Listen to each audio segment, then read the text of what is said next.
चलती ट्रेन में अचानक गोली चलती है, यात्री चीखने लगते हैं। कुछ घंटे बाद दूसरी ट्रेन में फिर उसी तरह कत्ल और फिर अस्पताल के अंदर महिला को सिर में गोली मार दी जाती है।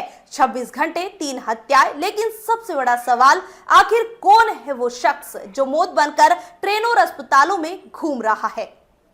उत्तर प्रदेश का चंदौली सिर्फ 26 घंटे के अंदर 3 हत्याओं से दहल उठा। लोगों को समझ नहीं आ रहा था कि आखिर ये कातिल कौन है जो बिना किसी दुश्मनी के लोगों को मौत के घाट उतार रहा है। पहली वारदात रविवार सुबह हुई। एक पैसेंजर ट्रेन अपने सफर पर थी, यात्री आराम से बैठे हुए थे, तभी अचानक एक युवक की कनपट्टी पर गोली मार दी जाती है। गोली चलने की आवाज से डिब्बे में चीख पुकार मच गई। लोग कुछ समझ पाते उससे पहले आरोपी वहां से गायब हो चुका था। पुलिस जांच शुरू ही कर रही थी कि कुछ ही घंटों बाद दूसरी हत्या हो गई। इस बार जम्मू तवी एक्सप्रेस ट्रेन में सफर कर रहा एक युवक बाथरूम हुआ था। काफी देर तक वापस नहीं लौटा तो लोग देखने पहुंचे, अंदर उसका शव पड़ा हुआ था। यहाँ भी गोली सीधे कनपट्टी पर मारी गई थी। दोनों हत्याओं का तरीका एक जैसा था, इसलिए पुलिस को शक हो गया कि कोई सीरियल किलर घूम रहा है। लेकिन असली दहशत सोमवार सुबह फैली जब चंदौली के एक प्राइवेट अस्पताल में अचानक एक शख्स घुसा। वहां सीधे एक महिला के बेड तक पहुंचा, पिस्टल निकाली, महिला की कनपट्टी पर सटा दी और गोली चला दी। अस्पताल में अफरा तफरी मच गई। डॉक्टर, मरीज और स्टाफ जान बचाने के लिए भागने लगे, लेकिन इस बार आरोपी बच नहीं पाया। महिला की हत्या करके जैसे ही वहां अस्पताल से बाहर भागा, भीड़ ने उसे पकड़ लिया। लोगों का गुस्सा फूट पड़ा। आरोपी की जमकर पिटाई हुई, फिर उसे पुलिस के हवाले कर दिया गया।